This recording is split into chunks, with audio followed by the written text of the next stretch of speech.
Single dad rents a room to two strange college twin girls, unaware of who they were. Before we continue, please tell us, where in the world are you tuning in from? We love seeing how far our stories travel. The fluorescent lights of Morrison's Hardware hummed overhead as Theo stood in the plumbing aisle comparing prices on pipe fittings.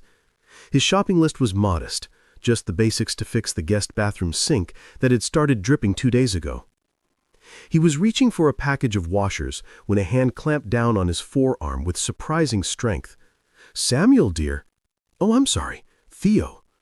He turned to find Marley, his neighbor from 3 houses down, her eyes wide and urgent behind her rhinestone-studded glasses. Marley was 72 years old and had lived on Maple Street longer than anyone could remember. She knew everyone's business, attended every city council meeting, and had a network of gossip that rivaled the FBI. "Hi, Marley," Theo said, trying to gently extract his arm. "How are you?" "Do you know who those girls are?" she interrupted, her voice dropping to a theatrical whisper that somehow carried across the entire aisle. "The ones staying at your house?" Theo felt something cold slide down his spine. "Audrey and Kira. They're college students, final-year students at U of O. They're renting my spare room for—" "They're the Quinn twins!" Marley's grip tightened. Her face was flushed, her breathing rapid. "Their mother is Jayla Quinn. The Jayla Quinn. The woman who owns half the tech companies on the West Coast." The package of washers slipped from Theo's fingers and clattered to the floor. "What?" "I overheard it, dear. At the town supermarket, I saw a group of women talking about it, and they told me the whole story. Those girls ran away from home 3 weeks ago, just vanished, left their fancy dormitory without a word. They're saying each of those girls is worth hundreds of millions of dollars, maybe billions." Theo's mouth had gone dry. That's impossible. They're just—" Marley pulled out her phone with trembling hands, swiping frantically. "Here, look. Is this them?" She thrust the screen in front of Theo's. Below it were 2 photographs, professional headshots, the kind taken for corporate websites or society pages. 2 young women with blonde hair and striking green eyes, wearing elegant dresses and pearl earrings. They looked polished, poised, untouchable. They also looked exactly like the 2 girls currently living in his house. "That's them," Marley said, watching his face. "Isn't it?" Theo couldn't speak. His heart was hammering so hard he could feel it in his throat. He stared at the photographs, at Audrey's serious expression, at Kira's slight smile, and felt the world tilt sideways. "I have to go," he managed, his voice barely above a whisper. "Theo, you should call the police. I have to go." He left the washers on the floor, left his shopping cart in the middle of the aisle, and walked out of the store like a man in a dream. The January air hit him like a slap, cold and sharp, but he barely felt it. His truck was parked 3 rows back.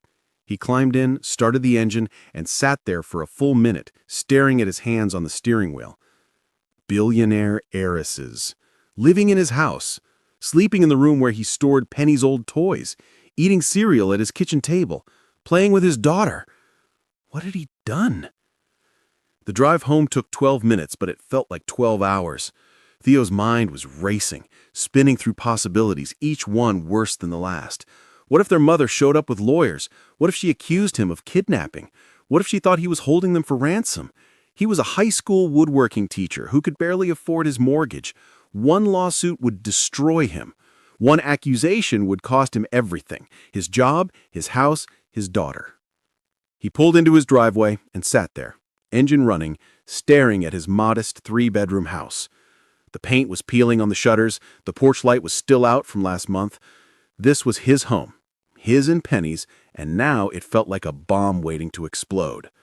Through the living room window, he could see movement, shadows, laughter. He turned off the engine and went inside. The scene that greeted him was so painfully normal it made his chest ache. Penny was sitting cross-legged on the living room floor, her blonde hair freshly braided into 2 neat plaits that she definitely hadn't had this morning. She was wearing her favorite pink dress, and her face was lit up with pure joy. Audrey was beside her, carefully weaving colored thread into a friendship bracelet. Her blonde hair was pulled back in a ponytail, and she was wearing jeans and a sweater. Not exactly billionaire attire. Kira was sprawled on the couch with a picture book open in her lap, doing exaggerated voices for each character. And then the dragon said, Kira deepened her voice to a comical growl, "Who dares enter my cave?" "The princess!" Penny shrieked with delight. "The princess dares!" None of them had noticed Theo yet. He stood in the doorway, keys still in his hand, watching this perfect domestic scene, and felt something crack inside his chest. "Daddy!" Penny had spotted him. She jumped up and ran over, throwing her arms around his legs. "Look, Audrey made me pretty, and Kira's reading the dragon book with all the voices.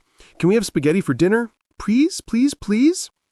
Theo looked down at his daughter's upturned face, at her gap-toothed smile, at the joy in her blue eyes, and felt his throat tighten. "Sweetheart, can you go upstairs for a bit? Daddy needs to talk to Audrey and Kira." Penny's smile faltered. "But we're in the middle of the story. Now, please." Something in his tone made her stop arguing.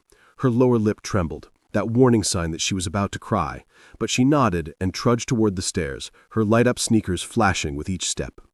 The moment her bedroom door clicked shut, the atmosphere in the room changed. Audrey and Kira were both standing now, and the color had drained from their faces. They knew. Somehow, they already knew. "Mr. Ford?" Audrey started, her voice barely above a whisper. "You're the Quinn twins?" Theo said. It wasn't a question. The silence that followed was suffocating. Kira looked at the floor. Audrey closed her eyes, and a single tear slid down her cheek.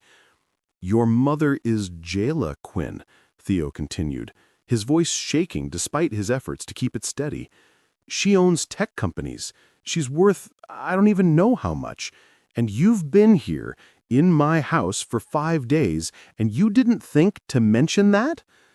"We couldn't," Kira began, but Audrey held up a hand. "Don't," Audrey said softly. "He deserves the truth." She looked up at Theo, and the expression on her face nearly broke him.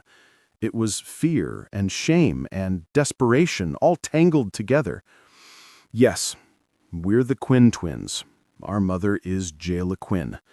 Everything you've heard is probably true, and we're sorry.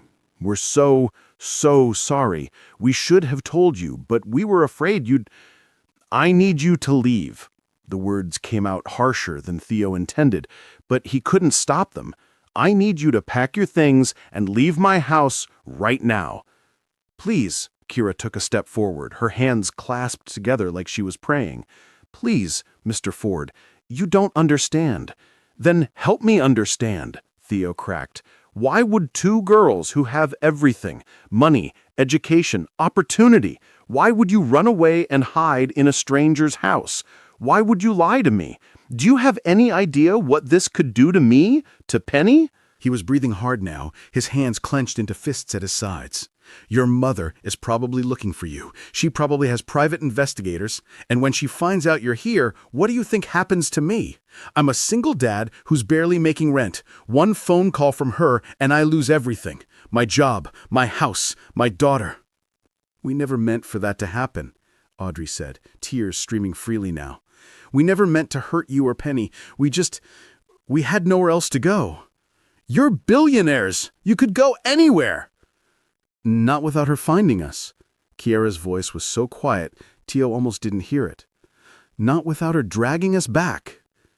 Theo stared at them, his anger warring with something else, something that felt dangerously like sympathy. "I don't understand," he said finally. "What are you running from?" Audrey and Kiara looked at each other.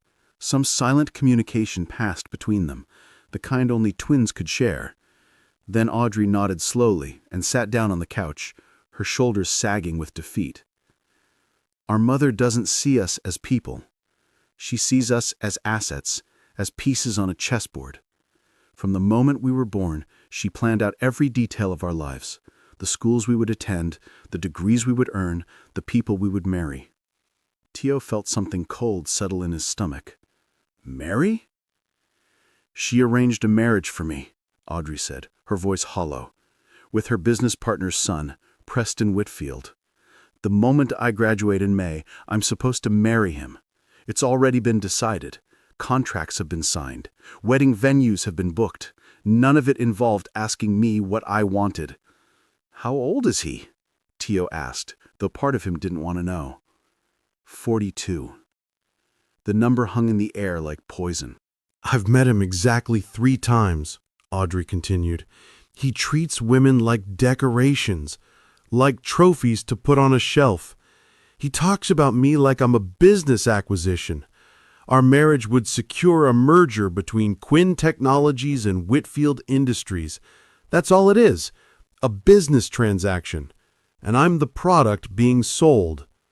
Kira moved to sit beside her sister, taking her hand. Audrey refused. She told our mother she wouldn't do it, and I supported her because that's what we do. We protect each other. We're all we have. What did your mother say? Theo asked, though he was starting to suspect he already knew. She didn't argue. She didn't yell. She just looked at us for a long moment, and then she made one phone call. Within 24 hours, every bank account we had was frozen. Every credit card was canceled. Everything we had access to, everything we could use to survive independently, just vanished. She thought we'd come crawling back, begging for forgiveness, agreeing to do whatever she wanted. But we didn't. We couldn't. We slept in our car for a week, in January, in parking lots and rest stops. We had $93 in cash between us. We lived on vending machine food and whatever we could afford at convenience stores. We were so cold, so scared. And then Kira found your rental listing online at a library computer, and it felt like maybe we had a chance. Theo sat down heavily in the armchair across from them. His head was spinning. Everything he'd thought he understood about these 2 young women had just been turned upside down. Your mother froze your accounts, cut you off completely, to force you back? To punish us, Kira corrected, to teach us that we have no power, no autonomy, that everything we have exists because she allows it, and the moment we step out of line, it all disappears. But you're adults. You're 23 years old. Can't you just access our trust funds? Not until we're 25. Take out loans? Not without a cosigner. And she's made sure no bank will touch us. Get jobs? With what credentials?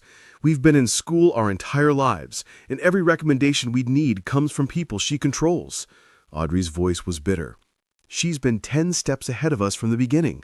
She built a cage so perfect we didn't even realize we were trapped until we tried to leave. The room fell silent. Theo could hear the old house settling around them, could hear Penny's footsteps moving back and forth upstairs. His daughter was probably pacing, anxious, wondering what was happening. So you came here, to my house, knowing that when your mother found you, it could destroy me. We felt we'd be gone before she found us. We thought we just needed 4 months, enough to graduate, to get our degrees. We thought with our diplomas, maybe we'd have a chance. Maybe we could find work, build something without her. It was stupid. We were naive, but we were desperate. And we were selfish, Audrey added, looking directly at Theo. Because you're right. When she finds us, and she will find us, you'll be caught in the crossfire. And we're sorry. We're so sorry. We'll leave right now. We'll figure something else out. She stood up, wiping her tears, and started toward the stairs. Theo watched her go, watched both of them preparing to walk out of his house and back into the cold, back into their car probably, back into hiding, running, fear. And in his mind he heard a voice, Ruth's voice. The measure of a person isn't what they do when it's easy. It's what they do when it's hard. Ruth had said that to him 6 months before she died, when they were facing crushing medical bills and impossible decisions. She'd said it with her hand in his, with that smile that had always made him believe anything was possible. Do the hard thing, she'd whispered. Even when it costs you. Especially when it costs you. Wait, Theo said. Audrey and Kira froze halfway to the stairs. Theo stood up, ran a hand through his hair, and let out a long, shaky breath. You two can keep the room. Audrey turned around slowly, disbelief written all over her face. "What?" "You heard me. You can stay." "Mr. Ford, you just said—" "I know what I said." Theo's voice was rough. "And I meant it. When your mother finds you, my life is probably going to implode. But you know what? My wife used to say that the measure of a person isn't what they do when it's easy. It's what they do when it's hard. You two are trying to live your own lives. You're trying to be free. And I'm not going to be the one who takes that away from you." Kira made a sound that was half sob, half laugh. "You're serious, after everything we just told you?" "I'm terrified. I'm probably making the biggest mistake of my life. But I'm also a father. And if someone ever tried to force Penny into a marriage she didn't want, if someone ever tried to control her life like that, I'd hope someone would help her, even if it was hard, even if it was dangerous." He looked at Audrey, whose tears were flowing freely now. "So yeah, you can stay. But we're going to have some ground rules. No more secrets. If something happens, if you hear from your mother, if someone recognizes you, anything, you tell me immediately. And you help around the house. Not because you're paying rent, but because we're a team now. Understood?" "Understood." "Thank you," Kira breathed. "Thank you so much." "Don't thank me yet. Thank me if we all make it through this in one piece." That night, after Penny had been reassured that Audrey and Kira weren't leaving, Daddy just had to make sure they wanted to stay forever, Theo had explained, earning him a tight hug from his daughter. After dinner had been eaten and dishes had been washed, Theo lay on his couch in the darkness and wondered what he'd just agreed to. The couch was lumpy and too short for his 6-foot frame. His feet hung off the end. A spring was digging into his lower back. But none of that was what kept him awake. "I hope I'm doing the right thing," Theo thought, staring at the ceiling. "I hope I'm making you proud." Upstairs, he could hear quiet voices, Audrey and Kira talking in whispers, planning probably, worrying, scared. Theo closed his eyes and tried to sleep. Tomorrow was Saturday. Penny had swimming lessons in the morning. He had laundry to do and groceries to buy. Normal, everyday tasks that suddenly felt fragile, like they could shatter at any moment. But for tonight at least, 2 young women were safe. For tonight, they had a home. And that had to be enough. The next 3 weeks passed in a rhythm that was almost dangerously normal. Audrey and Kira fell into the household routine like they'd been there for years. They cooked dinner 3 nights a week, rotating with Theo. Audrey made a Thai curry that was so good, Penny asked for it every single night afterward. Kira baked chocolate chip cookies from scratch, teaching Penny how to crack eggs without getting shells in the batter. They helped with homework, even though Penny was only in kindergarten and homework consisted mostly of coloring and practicing writing her name. They did laundry without being asked.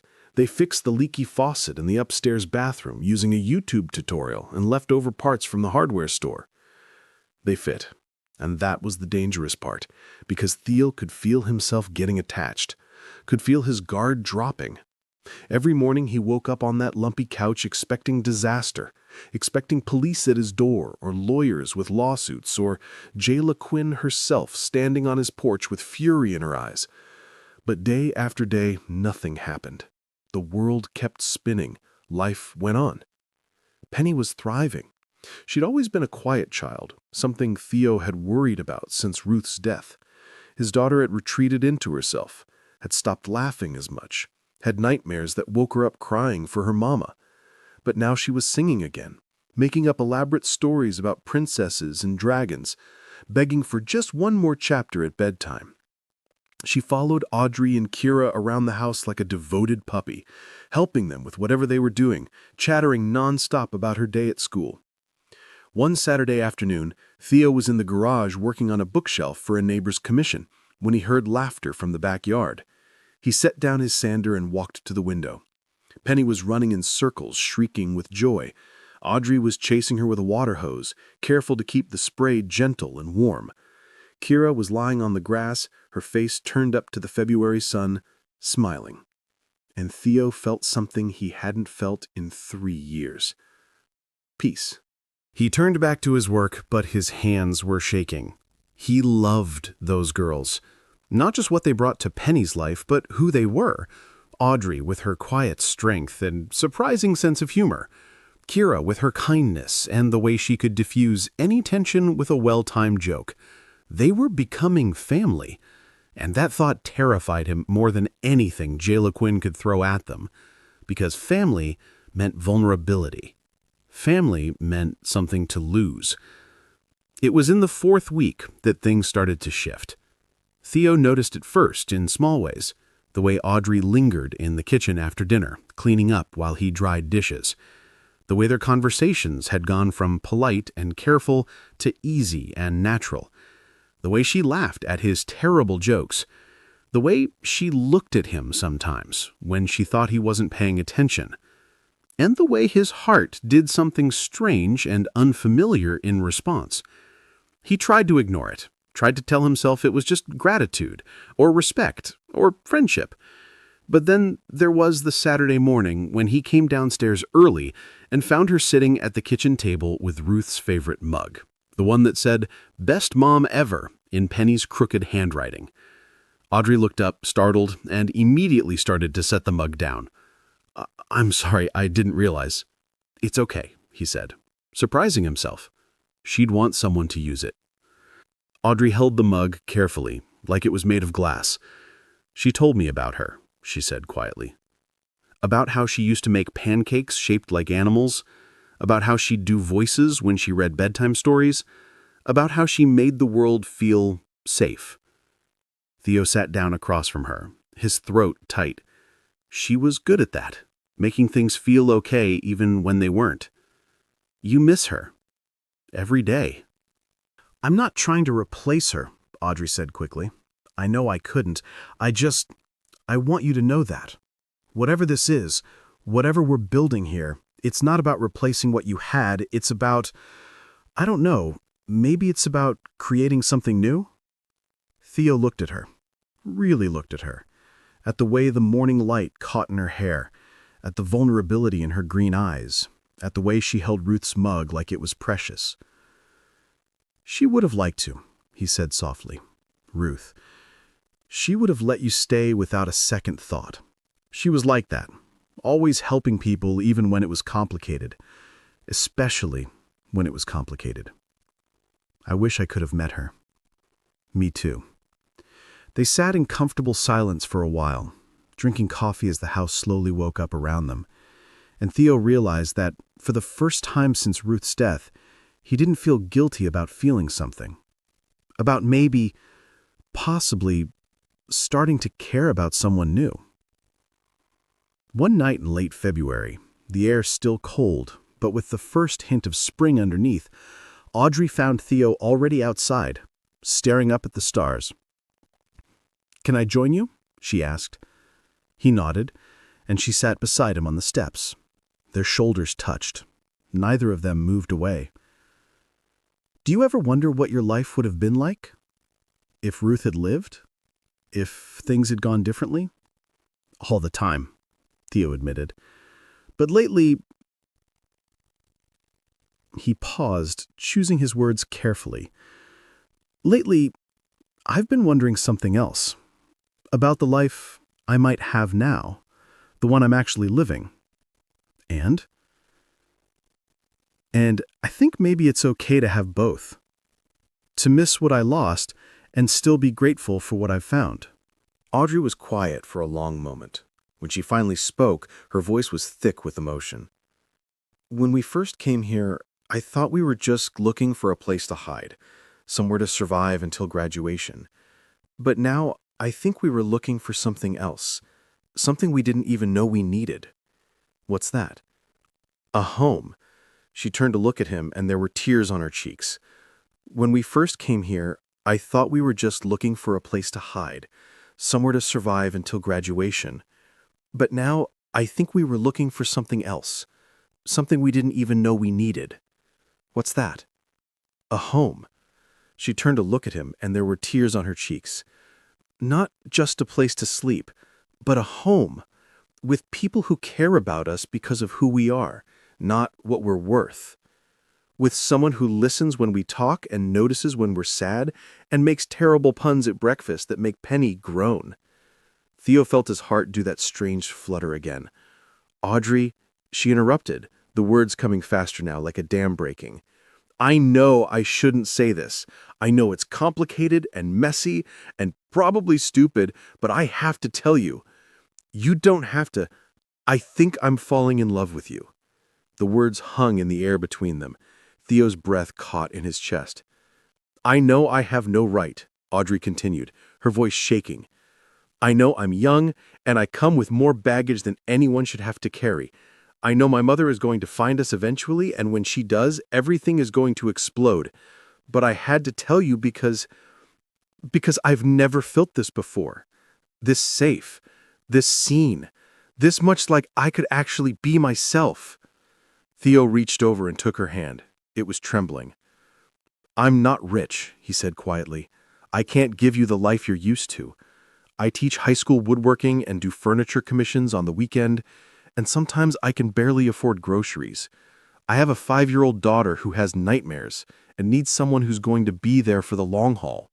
I live in a house with peeling paint and a garage full of sawdust and memories of someone I'll never stop loving. I don't care about any of that. Let me finish. He squeezed her hand gently. I can't give you wealth or status or whatever it is your mother thinks you need, but I can promise you this. I will never try to control you. I will never make decisions for you. I will never see you as anything other than the amazing, brave, beautiful person you are. And I will love you, completely, honestly, for exactly who you choose to be. Audrey let out a sound that was half laugh, half sob. Is that a yes? That's a yes. She kissed him then, soft and tentative at first, then deeper, and Theo felt something he'd thought was dead come back to life. Not replacing what he'd had with Ruth, but something new, something different, something possible. When they finally pulled apart, both breathing hard, Audrey rested her forehead against his. Your mother is going to kill me, Theo said. Probably, Audrey agreed, but it'll be worth it. They tried to keep it quiet at first, for Penny's sake, for Kira's sake, for the sake of not making an already complicated situation even more complex. But Penny figured it out within 3 days. Daddy, she said one morning at breakfast, pointing her spoon at him accusingly, you keep smiling at Audrey. I smile at everyone, Theo protested. Not like that. That's a special smile. Kira snorted into her orange juice. Audrey turned bright red. Are you going to marry her? Penny asked bluntly. Penny. Because I think you should. Then she could be my mommy, and Kira could be my aunt, and we could all be a family forever and ever. Theo looked helplessly at Audrey, who was covering her face with her hands, her shoulders shaking with silent laughter. We're taking it slow, sweetheart, Theo managed. Boring, Penny declared, and went back to her cereal.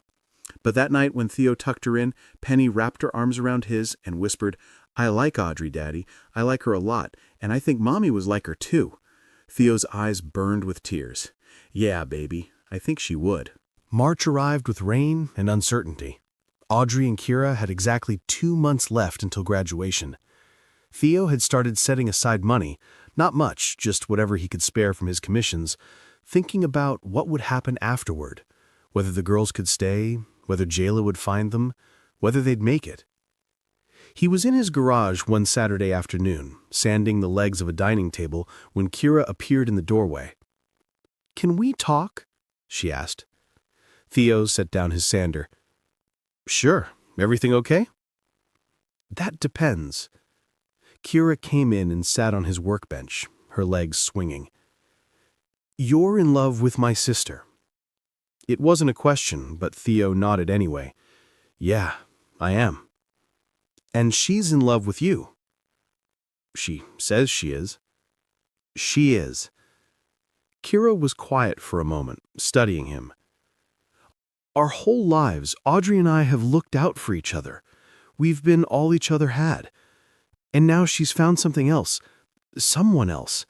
And part of me is terrified. I would never hurt her. I know you wouldn't, not on purpose. Kira's voice was sad. But our mother is going to find us eventually. And when she does, she's going to try to destroy everything Audrey loves. That's what she does. She eliminates obstacles. And right now, Mr. Ford, you're an obstacle. I can handle whatever she throws at me.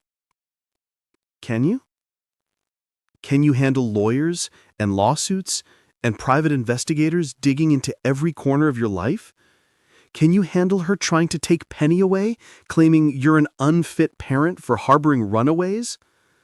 Can you handle watching the woman you love being forced back into a world she's desperate to escape? Theo felt cold. She would really try to take Penny? She would do whatever it takes to win. That's who she is.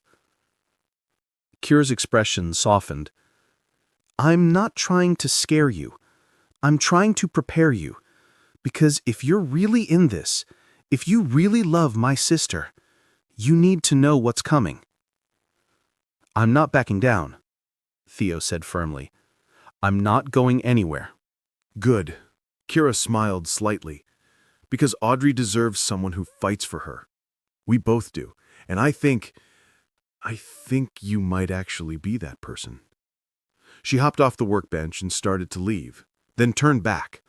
Oh, and Mr. Ford, thank you for everything. For letting us stay, for keeping us safe, for making my sister smile like that. I haven't seen her this happy in maybe ever. She left before Theo could respond, but her words stayed with him for the rest of the day and into the night. And when he lay on his couch that evening, unable to sleep, he made a decision. Whatever Jayla Quinn threw at them, he would face it. Not because he was brave, but because he'd found something worth fighting for. Two young women trying to be free. A little girl who finally had a family and a chance at something he'd thought he'd lost forever: love. April came, and with it, the reckoning. It was a Tuesday afternoon. Penny was at school. Audrey and Kira were at the university taking exams. Theo was home, grading papers at the kitchen table, when he heard the cars pull up. Not one car, multiple cars.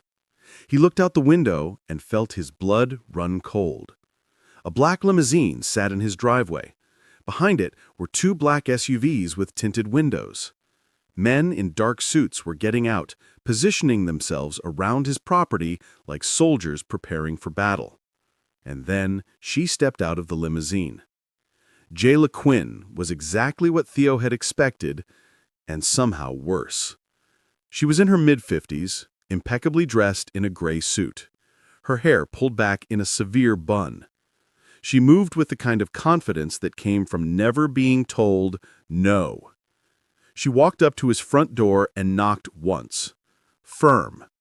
Commanding. Theo's hands were shaking as he opened it. Mr. Ford, she said. Not a question. She knew exactly who he was. My name is Jayla Quinn. I believe you have something that belongs to me. Your daughters are adults, Theo said, proud that his voice didn't shake. They don't belong to anyone. Jayla's smile was cold. May I come in? It wasn't really a request. Theo stepped aside and she entered like she owned the place. Her security team started to follow, but she held up a hand. Wait outside. They obeyed without question. Jayla walked through Theo's modest living room, her eyes taking in every detail. The worn furniture, the toys scattered in the corner, the photographs of Penny and Ruth on the mantel. She picked up one of Penny's drawings from the coffee table, a picture of 5 stick figures labeled Daddy, Me, Audrey, Kira, and Mommy with a halo. Charming, she said, setting it down. Why are you here? Theo asked. My daughters have been missing for weeks. I've spent a considerable amount of money and resources trying to find them.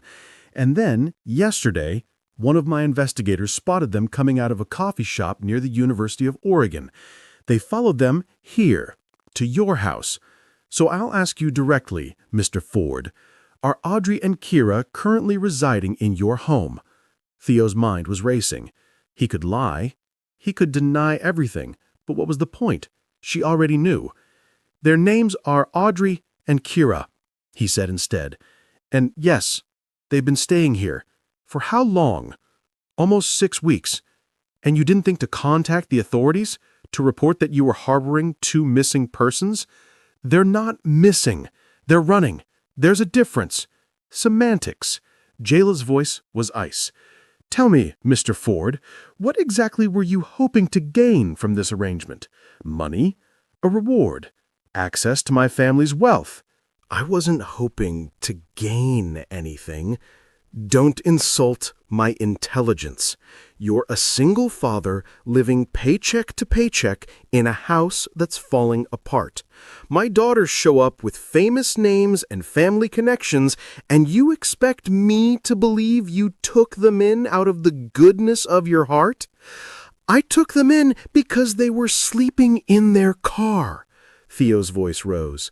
Because you froze their accounts and cut them off and left them with nothing. Because they were desperate and scared and had nowhere else to go. They had a home. They had everything they could possibly need. Except freedom. Except the right to make their own choices. Except a mother who saw them as people instead of chess pieces. Jayla's expression didn't change, but something flickered in her eyes. You don't know anything about my daughters or what I've done for them. I know you tried to force Audrey into marrying a man twice her age to seal a business deal. I know you treat your daughters like property. And I know when they stood up to you, you punished them by taking away everything they had. I was teaching them a lesson. You were breaking them. Theo was shaking now, and it didn't work because they're stronger than you gave them credit for. They've been here for 6 weeks, and in that time, I've watched them heal. I've watched them laugh and cry and start to believe they might actually have a future that doesn't involve being controlled. And what future is that, exactly? Living in your spare bedroom, working minimum wage jobs, throwing away everything I've built for them? If that's what they want, yes, you're a fool. Maybe, but I'm a fool who actually loves your daughters, who sees them as human beings with hopes and dreams and the right to choose their own path. Can you say the same? The silence that followed was deafening. Jayla Quinn stood in his living room, and for the first time she'd arrived, she looked uncertain. You love her, she said quietly. It wasn't a question. More than anything. Audrey. Yes. Jayla was quiet for a long moment, her eyes still on the drawing Penny had made. You have a daughter. Her name is Penny. She's 5. And my daughters have been helping you raise her? They've been part of our family. Yes. Our family. Jayla repeated the words like she was tasting them. You really mean that? Every word.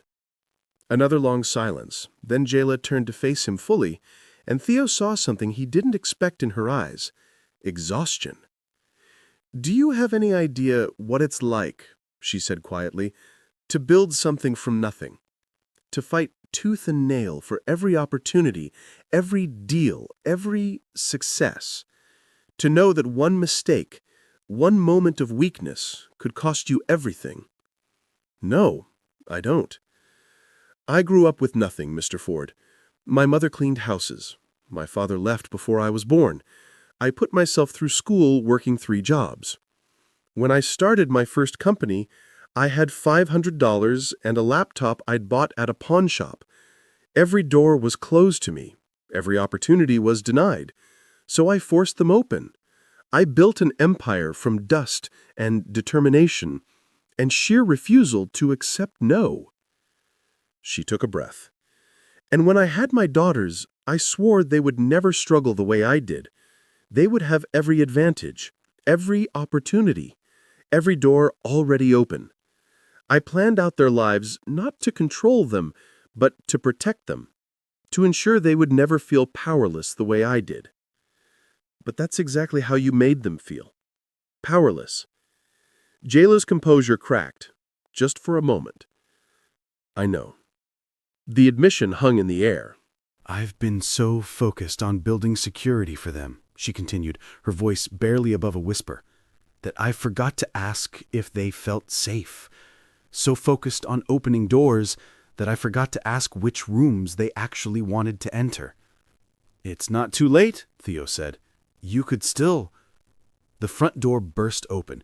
Audrey and Kira stood in the doorway, frozen, their faces white with shock. Mother. Mother and daughters just stared at each other across Theo's living room. Then, Kira moved first, stepping in front of Audrey protectively. "We're not coming back," Kira said, her voice shaking but firm. "Whatever you're here to threaten or bribe or promise, the answer is no." "I'm not here to threaten you," Jayla said quietly. "Then why are you here?" "To apologize." The twins stared at her like she'd sprouted a second head.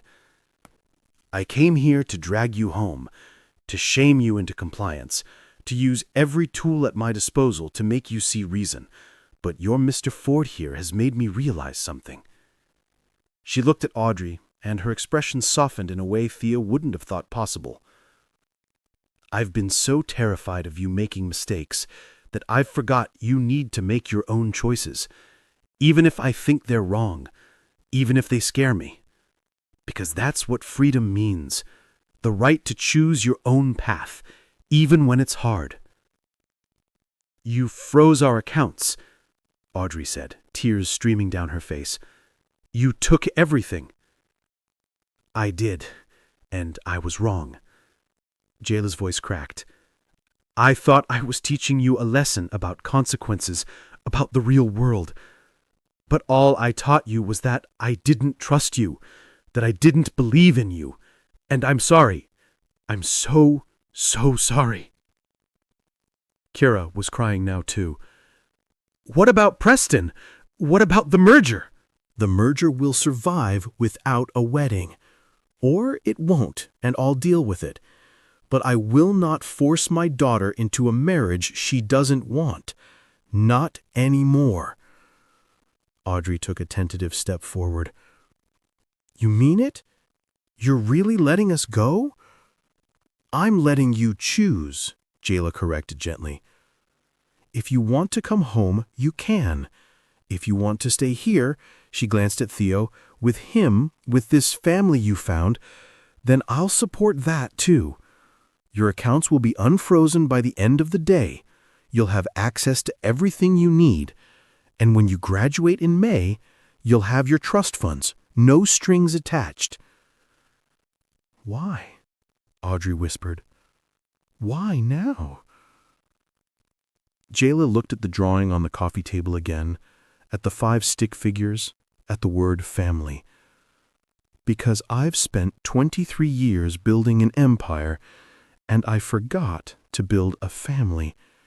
And I think perhaps it's time I learned the difference." Audrey crossed the room in 3 steps and threw her arms around her mother. Jayla stiffened for a moment, then wrapped her arms around her daughter and held on tight. Kira joined them a second later, and the 3 Quinn women stood in Theo's modest living room, crying and holding each other and beginning the long, painful process of healing. Theo quietly stepped into the kitchen to give them privacy. His hands were shaking, his heart was pounding, but for the first time in weeks, he thought maybe, just maybe, they were going to be okay. Graduation day arrived in a blur of blue robes and proud tears. Penny insisted on wearing her fanciest dress, the one with layers of tulle that made her look like a cupcake. She carried a bouquet of wildflowers she'd picked from the backyard that morning, announcing loudly to everyone around them that she'd picked them for her big sisters who are so smart. Theo sat in the audience between Penny and Jayla Quinn, feeling distinctly out of place among parents who'd arrived in expensive cars and designer clothes.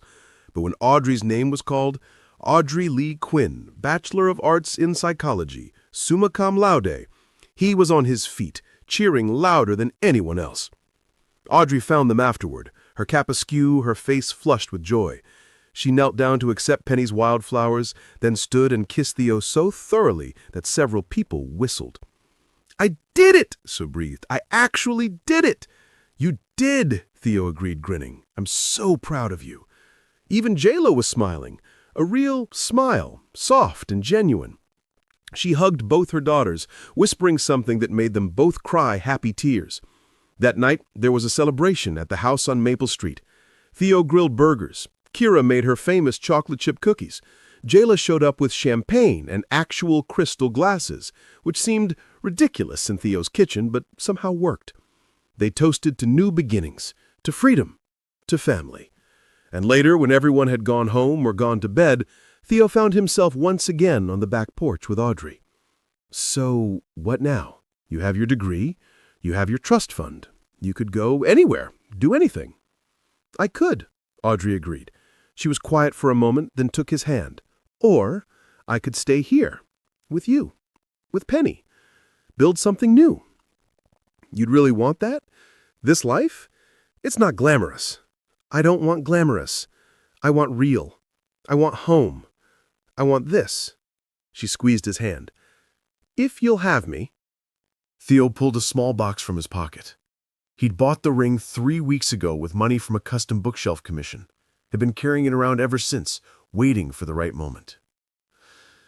I was going to wait, he said, opening the box to reveal a simple silver band with a small diamond. Make it romantic. But you know what? This is romantic. Right here, right now, on this porch where we fell in love. Audrey's eyes went wide. Audrey Quinn, Theo said, his voice shaking, will you marry me? Will you build a life with me and Penny? Will you take a chance on a woodworking teacher with a lumpy couch and a house that needs paint and a heart that's already completely yours? Yes, Audrey said, laughing through her tears. Yes, yes, yes. He slipped the ring on her finger, and she kissed him as the stars came out overhead. The wedding was 6 months later, in October, when the Oregon leaves were turning gold and red. It was small, just close friends, a few of Theo's colleagues, some of Kara's new friends from her graduate program. Jayla sat in the second row, not the first. She'd insisted, saying it was Penny's place to be up front since this was her family too. She watched her daughter marry a high school woodworking teacher in a backyard ceremony. And she smiled. A real smile. Because she was learning that wealth wasn't measured in dollars or stock options or corporate mergers. It was measured in moments like this, in freedom and choice and love. Kira was the maid of honor, stunning in a deep blue dress. She cried through the entire ceremony, happy tears that she didn't bother to wipe away. And Penny was the flower girl, wearing her light-up sneakers under her fancy dress because she'd insisted and Theo had learned to pick his battles. She took her job very seriously, scattering rose petals with solemn concentration, then running up to Audrey's legs before the vows. When the officiant asked if anyone had objections, Penny raised her hand. I object to waiting any longer, she announced. Can they just kiss already? The audience erupted in laughter. Even the officiant was grinning. Okay, he said. By the power vested in me, I now pronounce you husband and wife. You may kiss. Theo didn't wait for him to finish. He pulled Audrey into his arms and kissed her as their friends and family cheered. Daddy, Penny whispered loudly, tugging at his sleeve during the kiss. Daddy, does this mean Audrey is my mommy now? Theo broke away from the kiss, looking down at his daughter's hopeful face. Audrey knelt down, taking Penny's small hands in hers. Only if you want me to be, Audrey said softly. I could never replace your first mommy. She was so special, and she loved you so much. But if you want, I could be your second mommy. The one who's here now to love you and take care of you and be part of your family. Penny thought about this very seriously for exactly 3 seconds. Then she threw her arms around Audrey's neck. Yes, I want you to be my mommy, and Kira can be my aunt, and Grandma Jayla can come visit, and we can all be a family forever and ever. Audrey was crying. Theo was crying. Half the audience was crying. Even Jayla was discreetly dabbing at her eyes with a handkerchief. Forever and ever, Audrey promised, holding Penny tight. I love you so much. I love you too, Mommy. And in that moment, in that backyard in Eugene, Oregon, with the autumn leaves falling around them and the people they loved watching and smiling, Theo Ford understood something profound.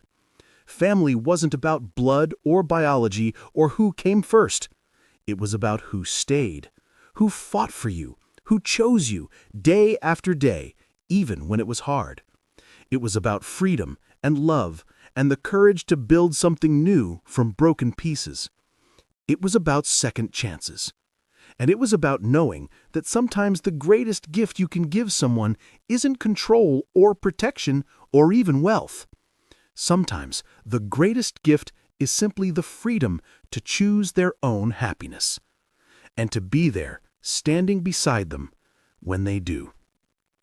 If this story touched your heart, if it reminded you that love isn't about control, it's about freedom, leave a comment and let me know what this meant to you. And if you believe in second chances, hit that subscribe button. Because there are so many more stories like this one waiting to be told.